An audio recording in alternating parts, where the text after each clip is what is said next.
मोहम्मद बिन मुरसल की मां से कहा, सिर्फ 20 मिनट बाकी है फांसी में। आप क्या महसूस कर रहे हैं? मां तो मां होती है। आंखें खुश्क थी, सांस जैसे चलना भूल गई हो, ज़बां बंद हो गई और दिल पे पत्थर रखकर अपने बेटे को फांसी के लिए रुखसत कर दिया। क्या मंजर!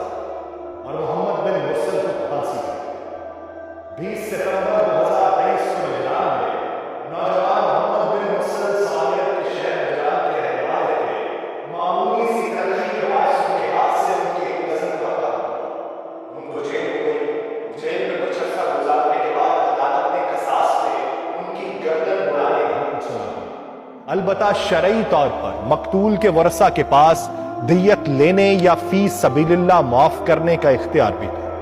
मोहम्मद बिन मुरसल के कबीले आले रिज़्क़ के बच्चों, बुजुर्गों और नौजवानों ने यह फैसला किया कि मकतूल के कबीले आले सुंब के सामने माफ़ी की दरख्वास्त रखी जाए। वो चाहे तो दियत ले लें, वो चाहे तो माफ़ कर दें। ये दरख्वास्त रखने का जो अंदाज था ये इतना मुनफरिद था, ये इतनी आजिज़ी और फरियाद लिए था कि पूरे अरब मीडिया का ये मौजू बन गया। मोहम्मद बिन मुरसल के कबीले के छोटे बड़े बुजुर्ग बच्चे सब मकतूल के दरवाजे पर पहुंच गए। मकतूल के वरसा को बुलाया गया।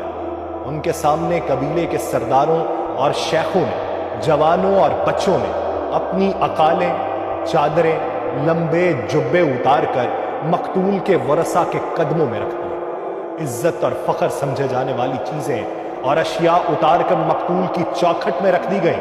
अपनी चादरों से घुटनों को बांधकर जमीन पर लेटकर अपने सरों पर मट्टी डाली। शायरों ने मुआफी पर कसीदे लिखे। मकतूल के नन्हे बच्चे ने यूं मुआफी की इस्तदा की कि जिगर कट जाए और जितनी चाहे दियत की पेशकश की। पूरा सऊदी अरब बोल पड़ा कि माफ किया जाना चाहिए। शरीयत ने दियत और माफी का ऑप्शन भी तो रखा है, लेकिन मकतूल के वरसा ने ना तो माफ किया और ना ही दियत लेने पर राजी थे। चुनाचे आज से कुछ दिन पहले 20 सितंबर को नौजवान मोहम्मद बिन मुरसल की गर्दन क़सास में उड़ा दी गई।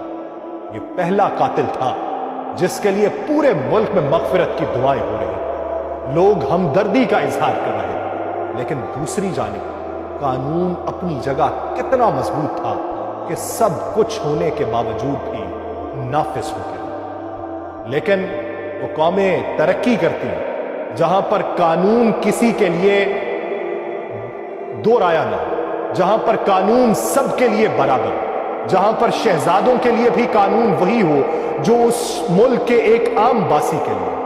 तो वो कौमें तरक्की करती हैं। तो तरक्की करने के लिए कानून को नाफिज करना पड़ता है, तफरीक को खत्म करना पड़ता है। जब तफरीक खत्म नहीं होगी तब कोई कौम आगे नहीं बढ़ सकती, तब रेवड़ कौम में तब्दील नहीं हो सकता। वो हुजूम तो बने रह सकते हैं, कौम बनने में वक्त